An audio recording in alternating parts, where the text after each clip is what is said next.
Start where you are. Learn to work with what you have. Feeling stuck, like you're waiting for the perfect moment to chase your dreams.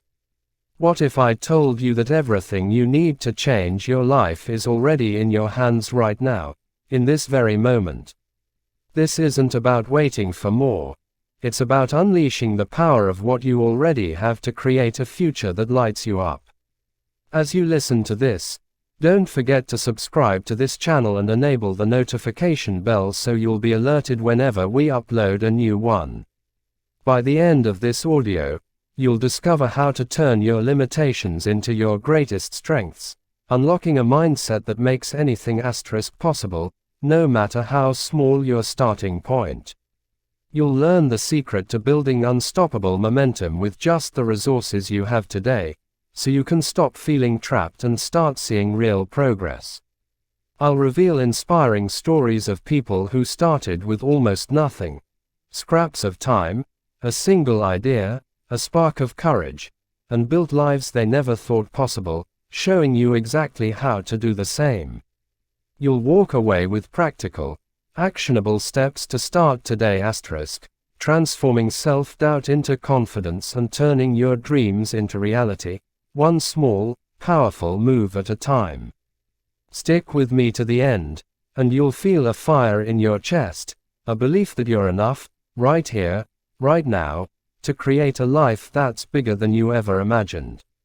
The idea of starting where you are is one of those deceptively simple concepts that can feel both liberating and daunting. It's the kind of advice that sounds like it should come with a motivational poster, bold letters, maybe a sunrise in the background, but when you dig into it, it's less about inspiration and more about raw, practical truth. It's about looking at your life, your resources, your skills, your circumstances, and saying, okay, this is what I've got. Now what can I do with it? It's not about waiting for the perfect moment, the perfect tools, or the perfect plan. It's about movement, action, and making do with what's in front of you, no matter how messy or incomplete it feels. Life has a way of throwing you into situations where you're forced to confront your limitations. Maybe you're staring at a bank account that's barely scraping by, or you're stuck in a job that feels like a dead end, or you're trying to build something, a business, a skill, a relationship, with what feels like not enough time, energy, or know-how. The instinct is to wait. Wait until you have more money, more experience, more clarity. Wait until the stars align and the path looks clear. But here's the thing. Waiting is often just a fancy excuse for not starting. The stars don't align on their own. You align them by moving forward, by working with what you have, even if it's just a tiny spark of an idea or a single step you can take today. Think about it like cooking a meal with whatever's in your pantry. You might not have the ingredients for a gourmet dish, but you've got some rice, a can of beans, maybe an onion that's seen better days. You don't throw your hands up and order takeout because it's not perfect. You chop the onion, rinse the beans, and figure out what you can make with what's there. That's what starting where you are means, using the ingredients at hand, no matter how humble, to create something worthwhile. It's not about having the best tools or the most resources. It's about resourcefulness itself. The beauty of this mindset is that it's universal. It applies whether you're trying to launch a startup with a shoestring budget, learn a new skill with only 30 minutes a day, or rebuild your life after a setback. It's not about where you want to end up. It's about where you're standing right now and what you can do from that spot. The catch is that it requires you to be honest with yourself. You have to take stock of what you actually have, not what you wish you had, not what someone else has, but what's in your hands. That might mean acknowledging that you've got a laptop, an internet connection, and a few hours of free time. Or maybe it's just a notebook and a pen. Or maybe it's a conversation with someone who knows something you don't. Whatever it is, it's enough to start. One of the biggest barriers to starting where you are is the comparison trap. You look at someone else, someone who's further along, who seems to have it all together, and you think, I can't start until I'm at their level. But that's a lie. They didn't start where they are now. They started where they were, with whatever they had, and they built from there. Every success story you admire began with someone looking at their own messy, imperfect circumstances and deciding to move anyway. The entrepreneur who built $1 million business started with a single sale. The artist who fills galleries started with a sketch on scrap paper. The marathon runner started with a shaky jog around the block. The gap between where you are and where they are isn't filled by waiting. It's filled by starting. There's a kind of magic in beginning with what you have, because it forces you to get creative. Constraints breed ingenuity. If you've only got $100 to start a business, you're going to think hard about how to stretch that $100. You'll find free tools, barter services, or lean on skills you didn't even know you had. If you've only got an hour a day to work on a project, you'll learn to prioritize ruthlessly. Scarcity sharpens your focus. It strips away the fluff and makes you ask, what's the one thing I can do right now that will move me forward? That question is gold. It's the antidote to overwhelm, to paralysis, to the endless scroll of what ifs that keep you stuck. Starting where you are also means embracing imperfection. Nothing you do at the beginning is going to be polished.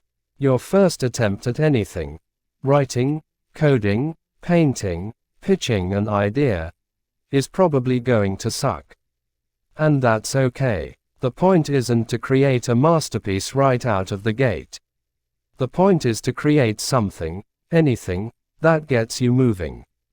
The first draft of a novel is never the one that gets published. The first version of a product is rarely the one that sells. But you can't get to the final version without the first. You have to give yourself permission to be bad at something before you can get good.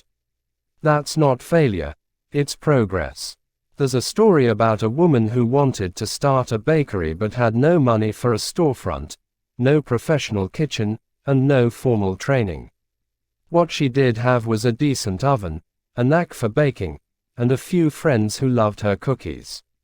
So she started there. She baked batches in her tiny apartment, sold them to friends, then to their friends, then at local markets. She used social media to share photos of her work, taught herself how to package her goods on a budget, and slowly built a following. Years later, she had a thriving business, but it all started with what she had, a handful of recipes and a willingness to try. She didn't wait for a loan or a culinary degree. She worked with what was in front of her. This approach isn't just for entrepreneurs or creatives. It's for anyone trying to make a change. If you're stuck in a job you hate, you don't need to quit dramatically to start building something new.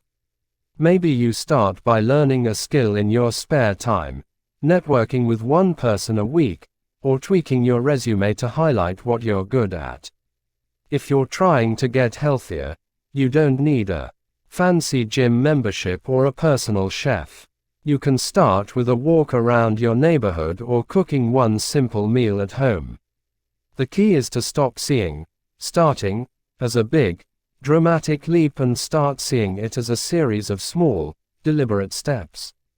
One of the hardest parts of starting where you are is letting go of the fantasy of someday.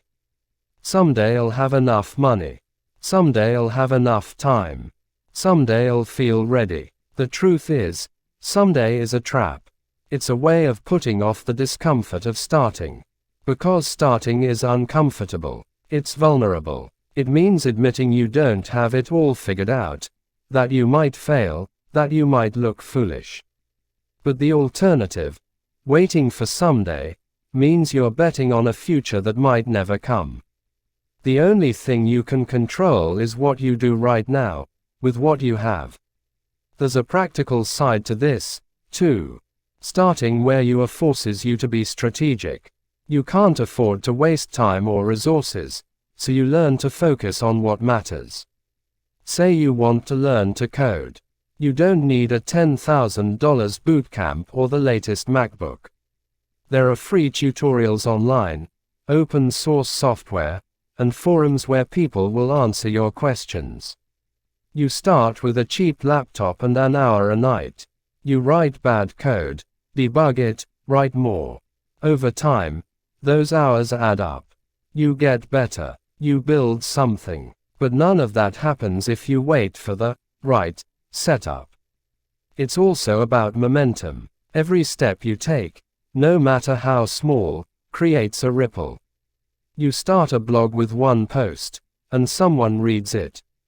They share it. Someone else comments. You get an idea for the next post.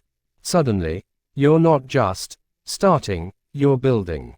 Momentum doesn't come from having everything you need. It comes from doing something with what you have. Each action, no matter how tiny, is a signal to yourself and the world that you're in motion. And motion begets motion. There's a psychological shift that happens when you start where you are.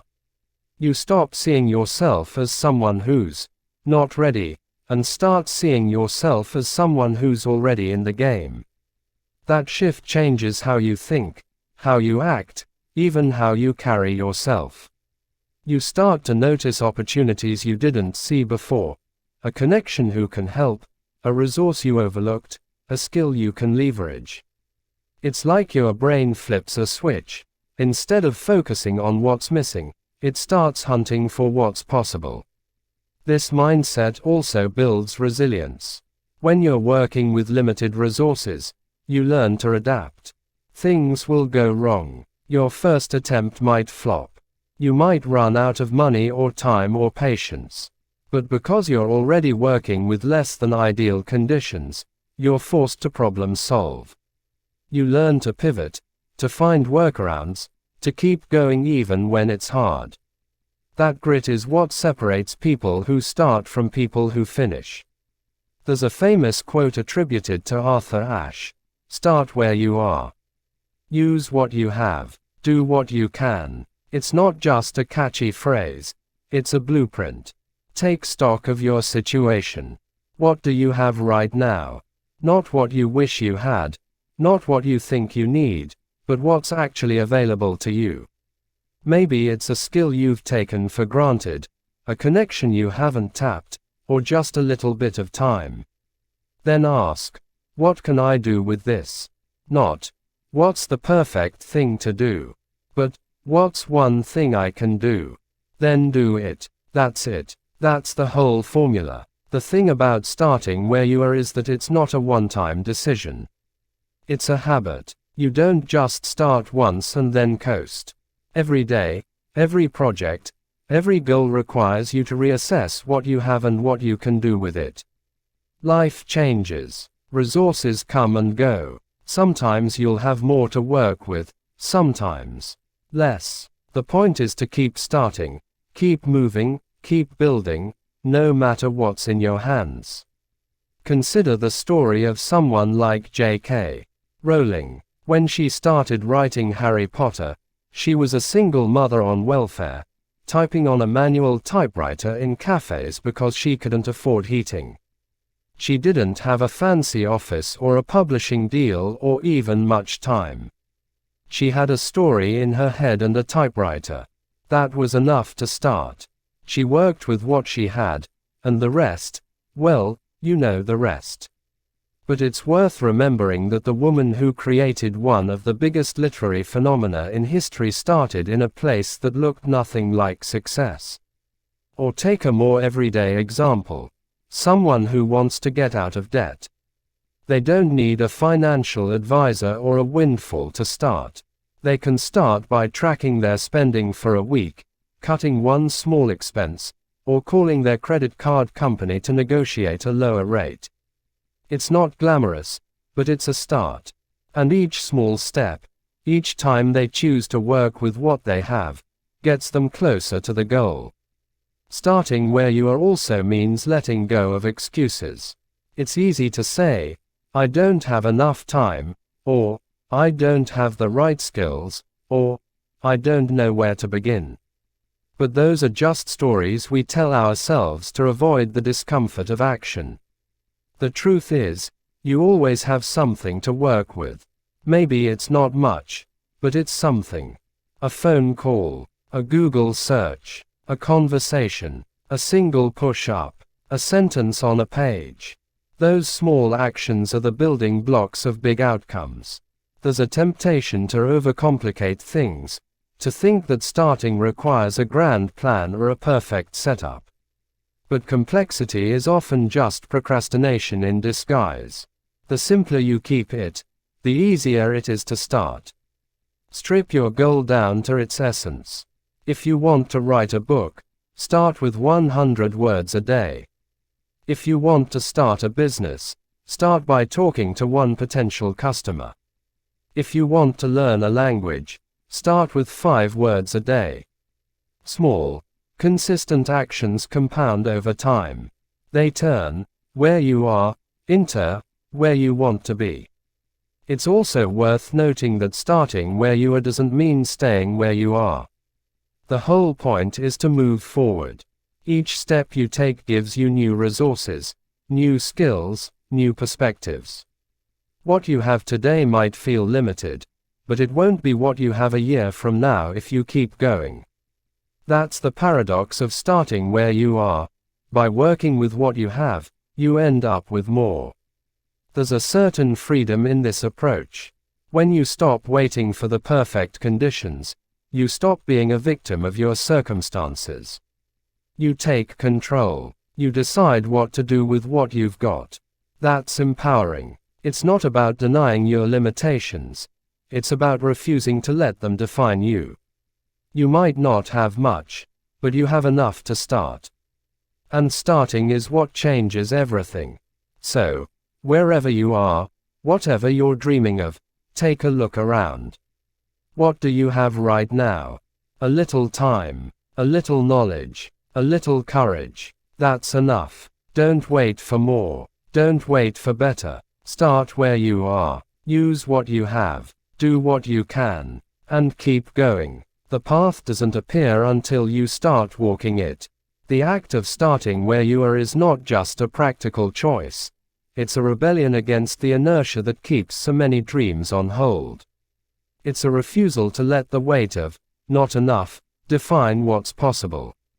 When you decide to work with what you have, you're making a statement that your circumstances, however limited, don't get the final say. This mindset is a quiet kind of courage, one that doesn't need fanfare or a spotlight. It's the courage to take a single, imperfect step, knowing it might lead nowhere, or everywhere. One of the most compelling aspects of starting where you are is how it rewires your relationship with failure. When you begin with what you have, you're often working with scraps, limited time, minimal resources, half-formed ideas. The stakes feel lower because you're not betting the farm. If you fail, you haven't lost much, but you've learned something. And that learning becomes the fuel for the next step. Failure stops being a roadblock and starts being a teacher. It's like building a prototype. The first version is supposed to be rough. It's supposed to break. That's how you figure out what works. By starting where you are, you give yourself permission to experiment, to mess up, to iterate. You turn failure into a process rather than a verdict. This is especially powerful in a world obsessed with perfection.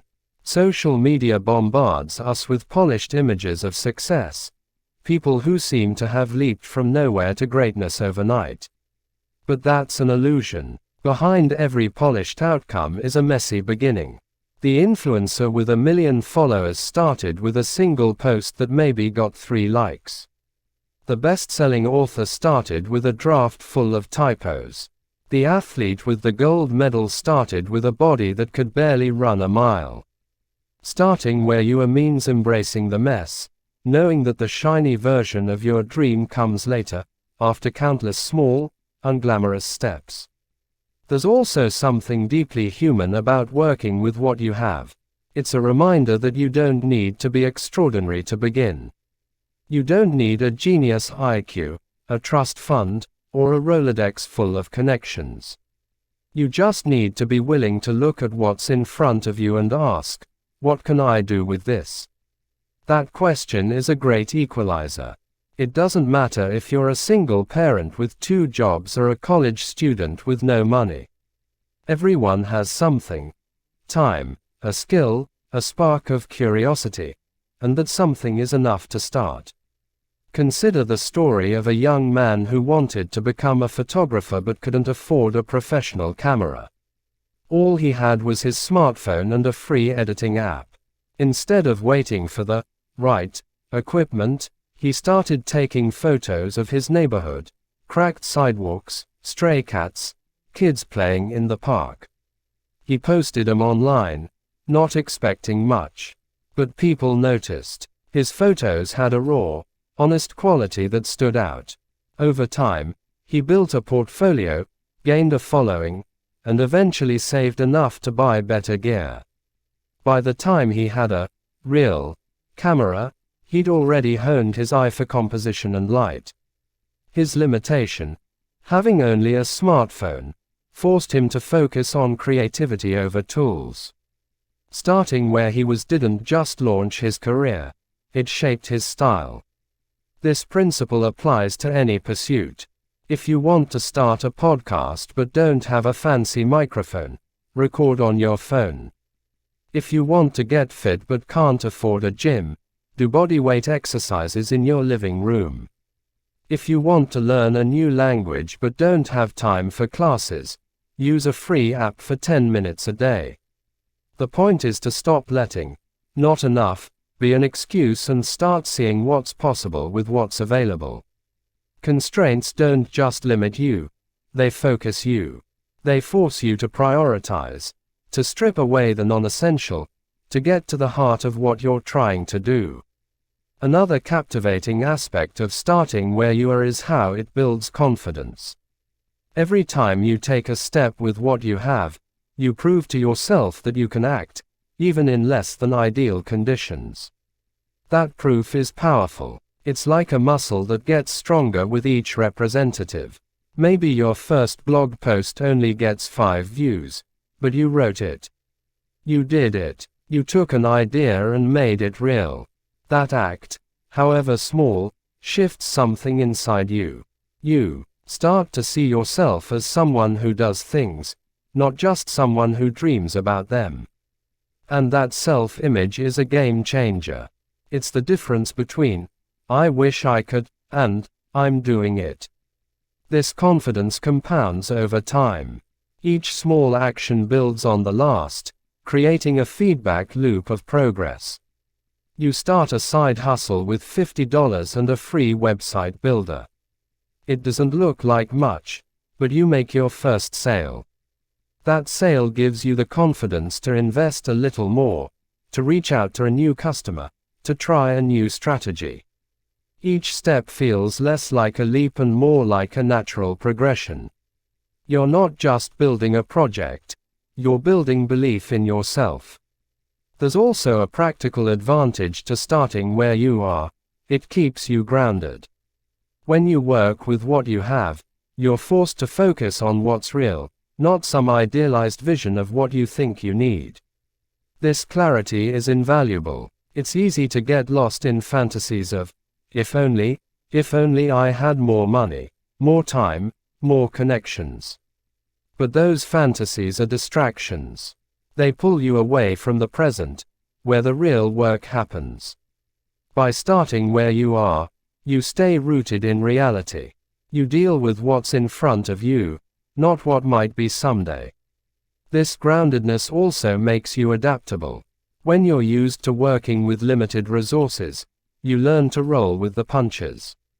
A plan falls through, you pivot. A tool breaks, you find a workaround. Life is unpredictable, and starting where you are teaches you to navigate that unpredictability. It's like training in a low-oxygen environment.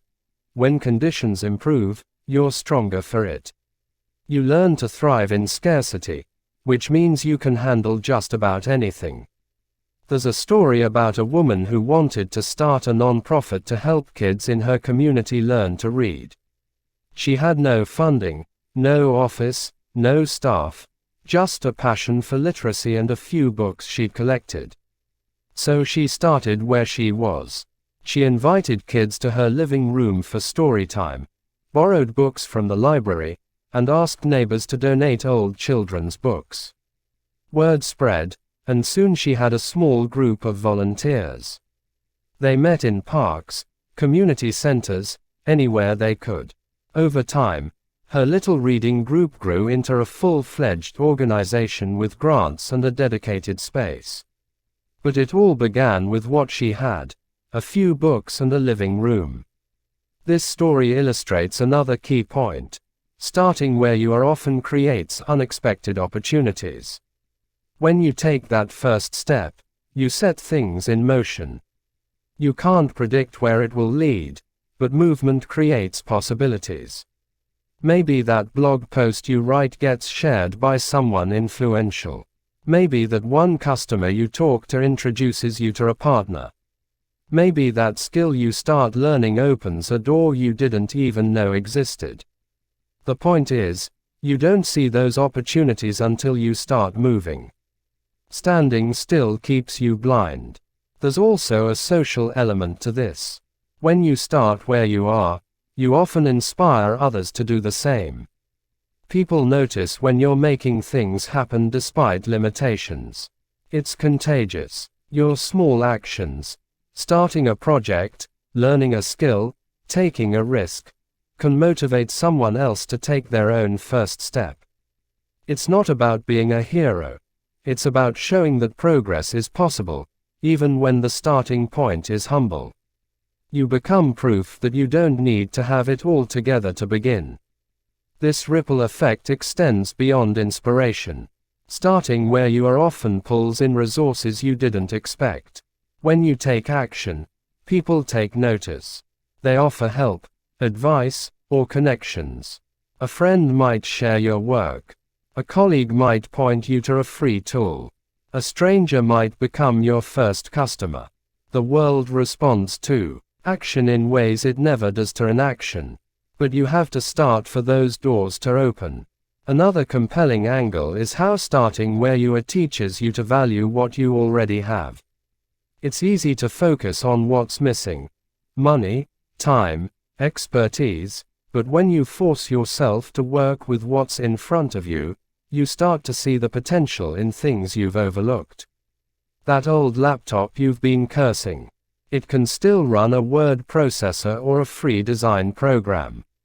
That half-hour commute you dread. It's time to listen to a podcast or practice a language. That one person you know in your industry. They might be the key to your next step. Starting where you are trains you to see abundance where you once saw lack. This shift in perspective is transformative. It's not just about making do. It's about redefining what enough means. You start to realize that you've been carrying tools and opportunities with you all along. You just weren't using them. This realization is liberating. It means you're never truly stuck, no matter how dire things seem. There's always something you can do, some small action you can take, to move forward. There's also a deeper philosophical layer to this. Starting where you are is an act of trust, in yourself, in the process, in the idea that small steps can lead to big outcomes. It's a rejection of the idea that you need permission or perfection to begin. You don't need anyone to tell you you're ready. You don't need the stars to align. You just need to trust that what you have is enough to take the first step, and that the next step will reveal itself when you do. This trust extends to the idea of progress over perfection. When you start where you are, you're not aiming for a flawless outcome. You're aiming for movement. You're betting that doing something, anything, is better than doing nothing. And you're almost always right. A sloppy first draft is better than a blank page. A clunky prototype is better than an untested idea. A shaky first workout is better than staying on the couch. Each imperfect action is a brick in the foundation of something bigger. There's a story about a man who wanted to start a community garden but had no land, no budget, and no experience. What he did have was a vacant lot he passed every day and a few neighbors who liked the idea. He started by asking the lot's owner if he could use it. To his surprise, the owner said yes. He and his neighbors cleared the weeds, pulled their money for seeds, and learned gardening from YouTube videos. The garden wasn't perfect. Some plants died, some rows were uneven, but it grew. People started donating tools, time, even compost. That patchy little garden became a hub for the community, a place where people connected and kids learned about plants. It started with a question and a vacant lot. This story shows how starting where you are can create a ripple effect that goes beyond your original goal. That garden wasn't just about growing vegetables. It was about building community, fostering connection, and proving that something as simple as a patch of dirt could become something meaningful. When you start with what you have, you often end up with more than you imagined, not just in terms of results, but in terms of relationships, lessons, and unexpected rewards. Another powerful aspect of starting where you are is how it forces you to clarify your priorities. When resources are scarce, you can't afford to chase every shiny idea. You have to focus on what matters most. This clarity is a gift. It cuts through the noise of shoulds and what ifs, and helps you zero in on the one or two things that will move the needle. If you're starting a business with $200, you're not going to waste it on a fancy logo. You're going to spend it on something that gets you closer to a customer. If you're learning a skill with only an hour a day, you're going to focus on the fundamentals, not the fluff. Scarcity sharpens your aim. This focus also helps you avoid the trap of overplanning. It's easy to get stuck in the planning phase, mapping out every possible step, researching every option, waiting for the perfect strategy. But planning can become a form of procrastination. Starting where you are forces you to act before you feel ready. It pushes you to test your assumptions, to learn by doing rather than theorizing. You might not have a 10-step plan, but you have a first step. Take it, and the next one will become clearer. There's also a certain joy in starting where you are. It's the joy of creation, of taking something raw and unformed and turning it into something real. It's the thrill of seeing a sentence you wrote, a product you made, a habit you built, and knowing you did it with what you had. It's not about the scale of the achievement. It's about the act itself.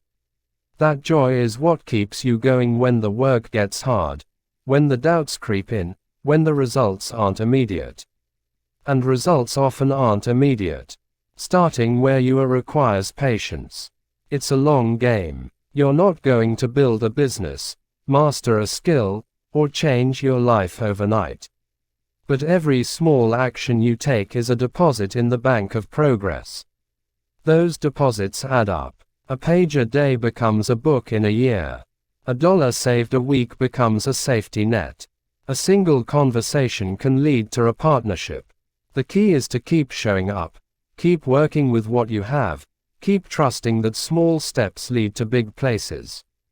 There's a final, profound truth about starting where you are. It's a way of reclaiming your power. Life can make you feel helpless, like you're at the mercy of your circumstances. But when you choose to work with what you have, you take that power back. You say, "This is my starting point, and I'm going to make something of it." That choice is yours, no matter how little you have, no matter how hard things are. It's a reminder that you're not defined by what you lack, but by what you do with what you've got.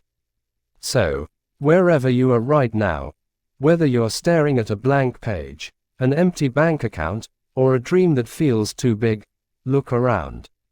What do you have? A phone, a few minutes, a spark of an idea.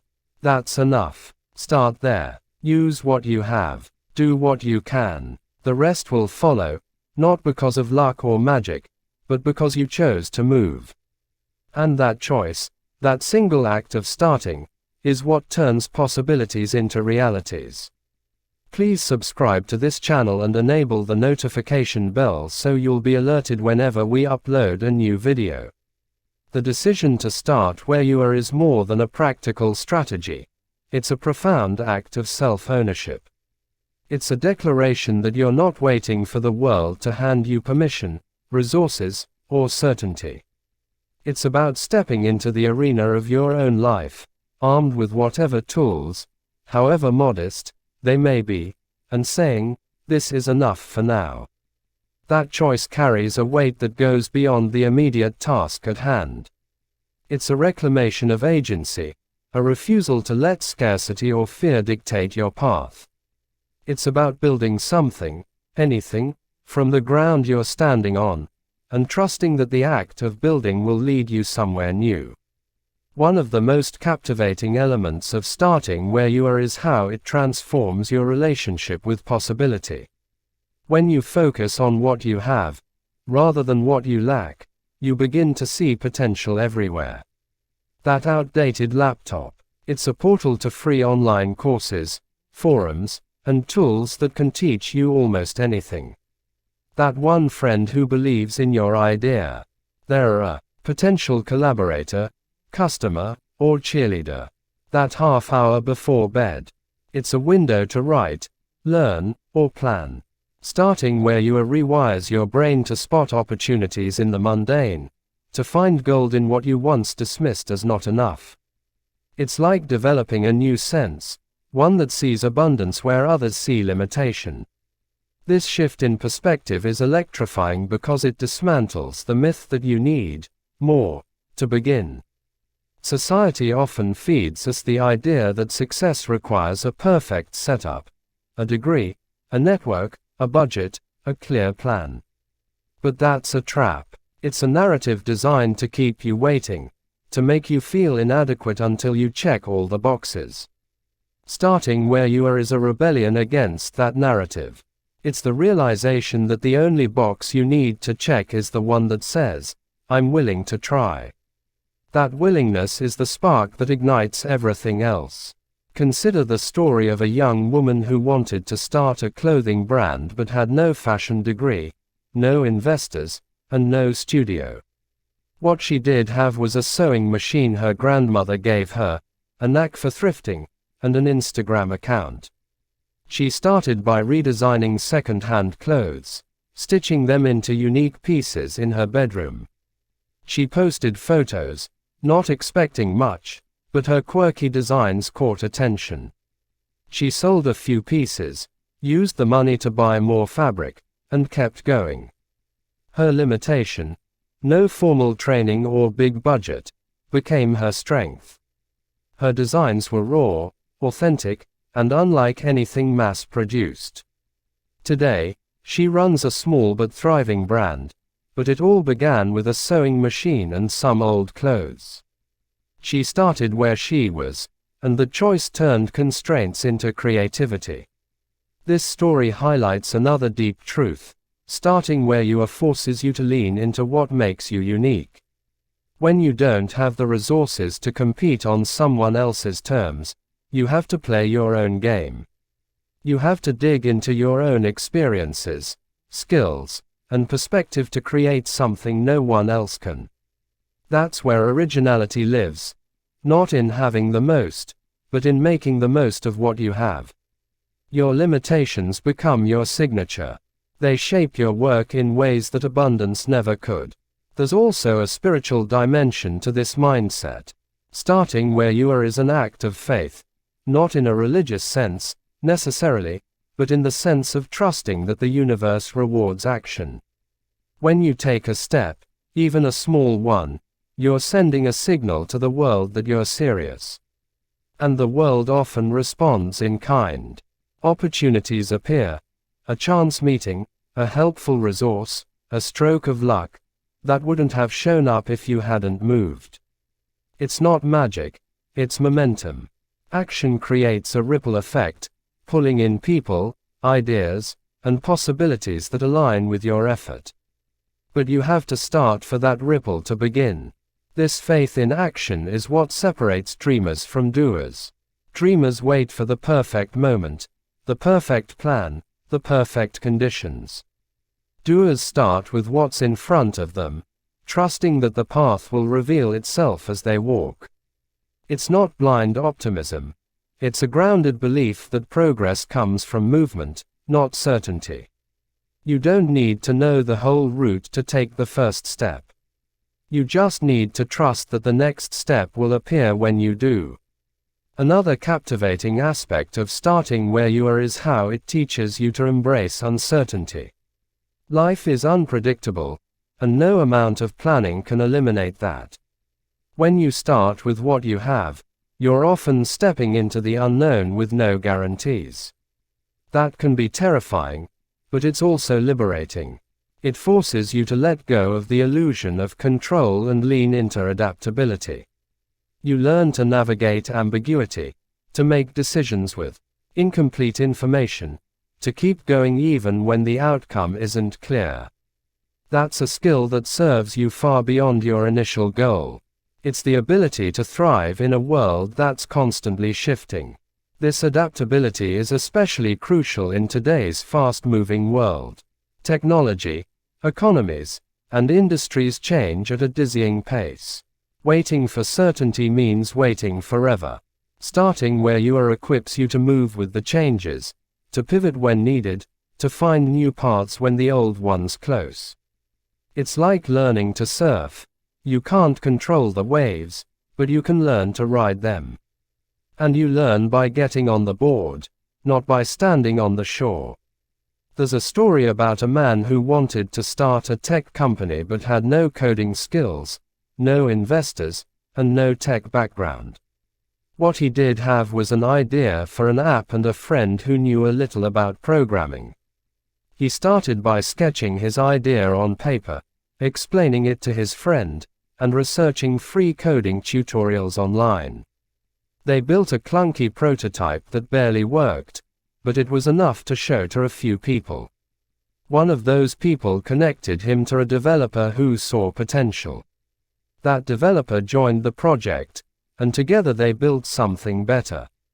The app didn't make millions, but it launched a career for the man, who learned enough along the way to become a key player in his own company. He started with a sketch and a friend, and that was enough to set everything in motion. This story underscores another profound point. Starting where you are often means starting with people. You don't need a huge network to begin, just one or two people who believe in you or share your vision. Those connections can be the spark that turns a small idea into something bigger. A friend might introduce you to someone. A colleague might offer feedback. A stranger might become a collaborator. When you start with what you have, you realize that relationships are one of your most valuable resources. They're the bridge between where you are and where you want to be. There's also a psychological depth to this approach. Starting where you are is an act of self-acceptance. It's about looking at your life, your skills, your resources, your circumstances, and saying, "This is where I am, and it's okay." That acceptance is powerful. It frees you from the shame of not being further along, or the anxiety of not having enough. It lets you meet yourself where you are, without judgment, and start building from there. That's not just practical, it's healing. It's a way of saying, "I'm enough as I am, and I can still grow." This self-acceptance also helps you silence the inner critic, that voice in your head that says, "You're not ready," or "You don't know enough," or "You're going to fail." It loses its power when you start anyway. Every action you take is a rebuttal to that voice. You're proving it wrong, not with words, but with deeds. You're showing yourself that you can act, even when you're scared, even when you're unsure, even when you're not perfect. That's a victory that goes beyond any external outcome. Another captivating element is how starting where you are fosters gratitude. When you focus on what you have, you start to appreciate the small things, the free tools, the spare moments, the people who show up for you. Gratitude isn't just a feel-good emotion, it's a practical tool. It keeps you grounded, keeps you from spiraling into despair or envy. It reminds you that even in tough times, there's something to work with. A notebook, a conversation, a single idea. Gratitude turns scarcity into possibility, lack into opportunity. There's also a sense of adventure in starting where you are. It's like setting out on a journey with a half-empty backpack. You don't know exactly where you're going or what you'll encounter, but that's part of the thrill. Every step is a discovery. Every challenge is a chance to get creative. You're not just building a project or chasing a goal, you're writing a story. And the best stories aren't about people who start with everything. They're about people who start with almost nothing and find a way. This sense of adventure is what makes starting where you are so compelling. It's not just about the destination. It's about the journey itself, the missteps, the surprises, the moments when you realize you're capable of more than you thought. It's about the person you become along the way. Every time you start with what you have, you're not just building a project, you're building yourself. You're becoming someone who can navigate uncertainty, solve problems, and keep going when things get hard. There's a story about a teacher who wanted to help her students learn coding but had no budget for computers. Her school was underfunded, and most of the kids didn't have access to technology at home. So she started with what she had, a few old textbooks and a whiteboard. She taught basic coding concepts using pen and paper exercises, turning algorithms into puzzles the kids could solve. She found free online resources and used her own laptop to show them what code could do. The kids got hooked, and some started sneaking to the library to use public computers. One student built a simple game and shared it with the class. That teacher didn't just teach coding. She showed her students they could start anywhere, with anything, and still create something amazing. This story reveals another deep truth. Starting where you are is contagious. When you take action despite limitations, you inspire others to do the same. Your small steps show people that they don't need to wait for permission or perfection. They see you moving, and it gives them courage to move too. It's not about being a role model in the grand sense. It's about being a spark, a living example that progress is possible, even when the odds seem stacked against you. There's also a practical elegance to starting where you are. It's efficient. You don't waste time chasing things you don't have or waiting for conditions that may never come. You work with what's in front of you, and that focus lets you move quickly. You're not bogged down by what ifs or if onlys. You're in motion, testing ideas, learning as you go. That speed is a competitive advantage. While others are waiting for the right moment, you're already building, already learning, already gaining ground. This efficiency ties into another key point. Starting where you are teaches you to be resourceful. When resources are scarce, you learn to stretch them. You find free tools, barter services, repurpose what you have. You get scrappy. That resourcefulness is a superpower. It's the ability to make something out of nothing, to turn a dead end into a detour. It's the difference between giving up and finding a way. There's a final, profound layer to this mindset. Starting where you are is an act of defiance. It's a refusal to let the world tell you what you're capable of. It's a rejection of the idea that you're defined by your circumstances, your bank account, your education, or your past. When you start with what you have, you're saying, I'm not waiting for the world to give me a chance. I'm making my own. That defiance is what fuels change, not just in your life, but in the world around you. So, wherever you are, whether you're staring at a dream that feels too big, a bank account that feels too small, or a life that feels stuck, look at what you have. A phone, a notebook, a single hour, that's enough. Start there. Use what you have. Do what you can. The path will unfold, not because of luck or privilege, but because you chose to move.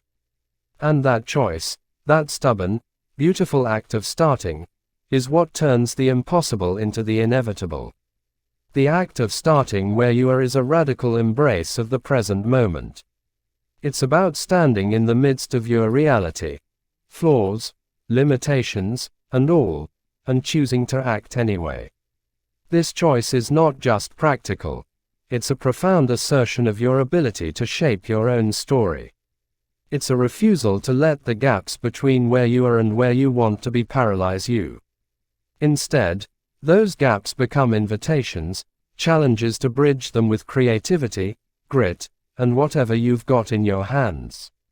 This mindset is a catalyst for transformation, not because it erases obstacles, but because it turns them into stepping stones. One of the most captivating aspects of starting where you are is how it redefines success. When you begin with what you have, success isn't about achieving some grand, far-off goal. It's about the small victories along the way, the first step taken, the first lesson learned, the first hurdle overcome. These micro wins are fuel. They remind you that progress is possible, even when the finish line feels distant. They shift your focus from the daunting end to the empowering now. Writing one page of a book isn't publishing a bestseller, but it's a win. Making one sale isn't building an empire, but it's a win.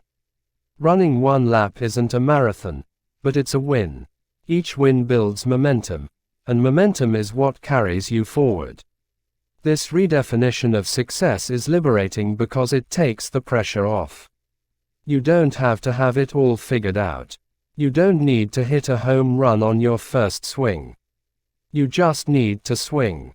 Starting where you are means celebrating the act of showing up, of doing something when you could have done nothing.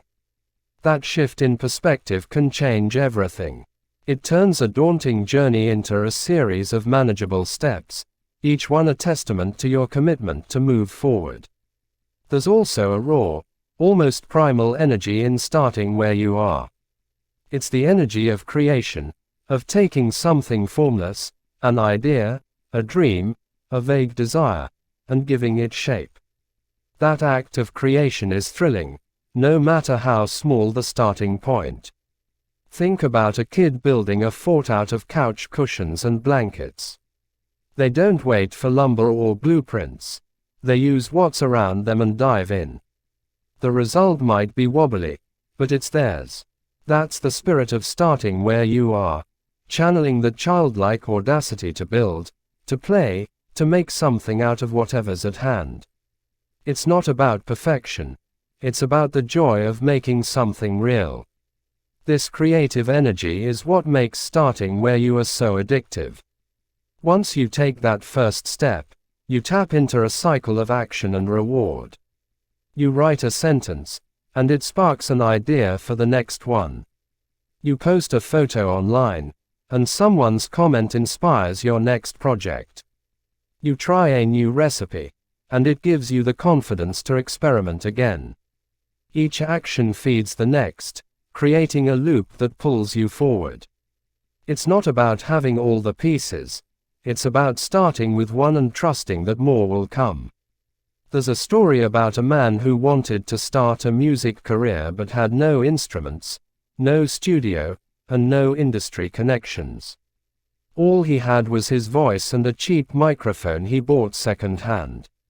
He started by recording covers in his closet, using pillows to muffle the sound. He uploaded them to a free platform, not expecting much.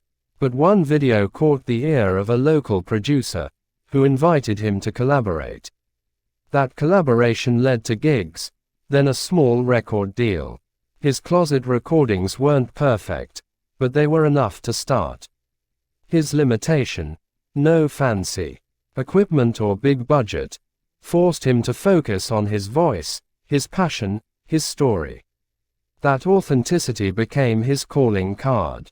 This story reveals another deep truth. Starting where you are often uncovers strengths you didn't know you had. When you work with limited resources, you're forced to dig deep, to tap into reserves of creativity, determination, or grit you might not have realized were there. You might discover you're a natural problem solver, a gifted communicator, or a relentless learner. These discoveries aren't just about the task at hand. They're about who you are and who you're becoming. Starting where you are isn't just a way to build something external. It's a way to uncover the raw materials of your own potential. Another captivating angle is how starting where you are fosters a sense of ownership. When you build something from scratch, with whatever you have, it's yours in a way that nothing handed to you can ever be. There's a pride in knowing you made it happen, not because you had the perfect setup, but because you figured it out. That sense of ownership is a powerful motivator. It's the difference between renting someone else's dream and building your own. Every small step you take, every blog post, every prototype, every conversation, carries your fingerprints. It's a piece of you made real. This ownership extends to your mistakes, too. When you start where you are, you'll mess up. You'll make bad decisions, waste time, hit dead ends. But those mistakes are yours, and they're invaluable. They teach you what works and what doesn't, what you're good at and where you need to grow. They're not failures, they're data. And because you own them, you get to decide what to do with them, learn, pivot, try again. That's a kind of power no one can take away. There's also a communal aspect to starting where you are that's deeply compelling. When you take action with what you have, you often draw others into your orbit. People are attracted to movement, to someone who's making things happen despite the odds. They want to be part of it. A neighbor might offer to help with your project. A friend might share your work. A stranger might become a collaborator.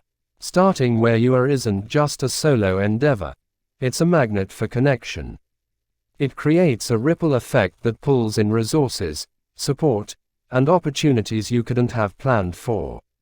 Consider the story of a woman who wanted to start a book club but had no budget, no space, and no members. She started with what she had, a love for books and a local coffee shop that let her use a corner table for free. She posted a flyer on a community board, inviting anyone to join. 3 people showed up to the first meeting. They read a library book and talked over cheap coffee. Word spread, and the group grew. Soon, they were meeting in parks, libraries, even each other's homes. That book club became a tight-knit community, a place where people found friendship and ideas. It started with a flyer and a table, but it grew into something that changed lives. This story highlights another profound point. Starting where you are often leads to outcomes bigger than your original goal. That woman didn't just want a book club.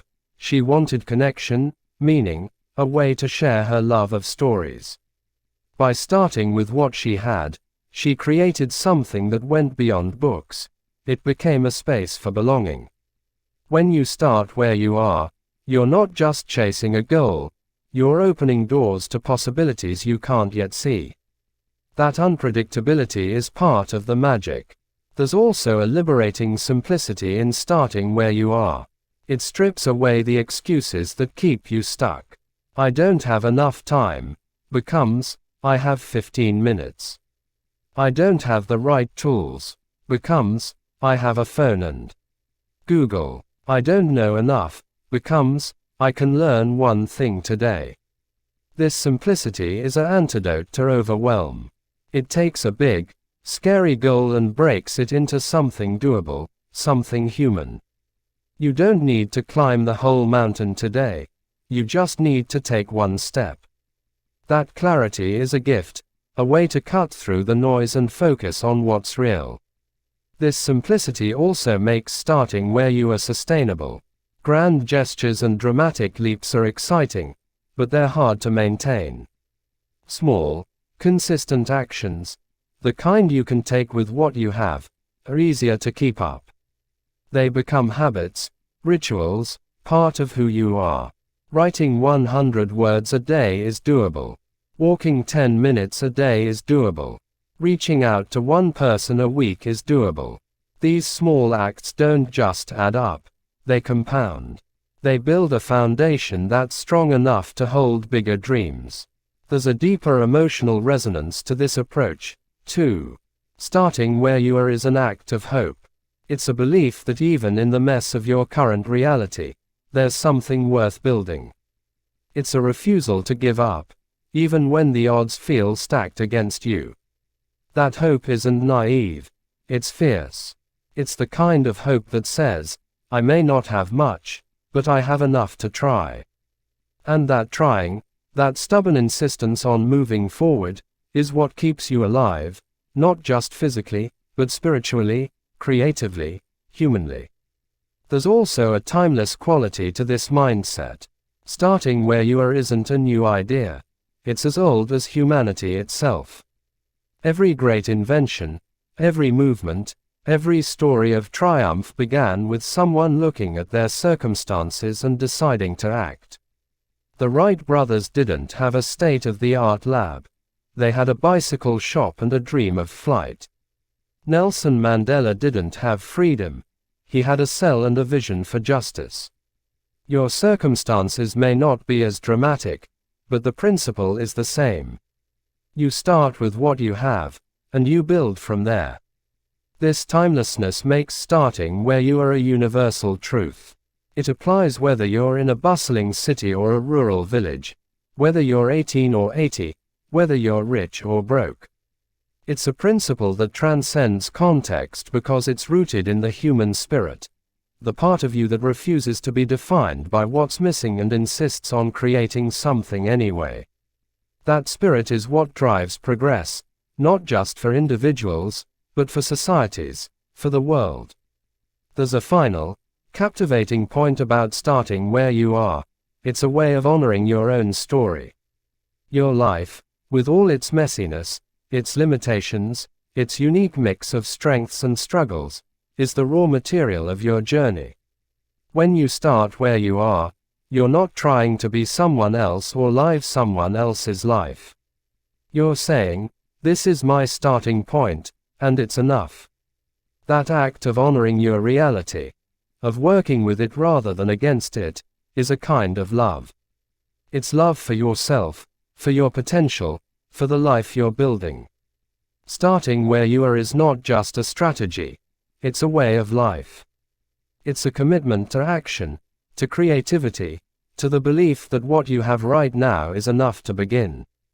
It's about seeing possibility in the ordinary, strength in the imperfect, and opportunity in the constraints. Every step you take with what you have is a step towards something bigger, not just a goal, but a version of yourself that's braver, wiser, more capable. The beauty of this approach is that it's always available to you, no matter where you are or what you're facing. You don't need more money, more time, or more certainty. You just need to look at what's in your hands, a phone, a pen, a moment, a dream, and start. That choice, that single act of beginning, is what turns the raw materials of your life into something extraordinary. So, wherever you are, whatever you have, do what you can. The rest will unfold, one courageous step at a time. Did you like this video? Please subscribe to our channel and hit the notification bell to stay updated whenever we post a new video. See you in the next one.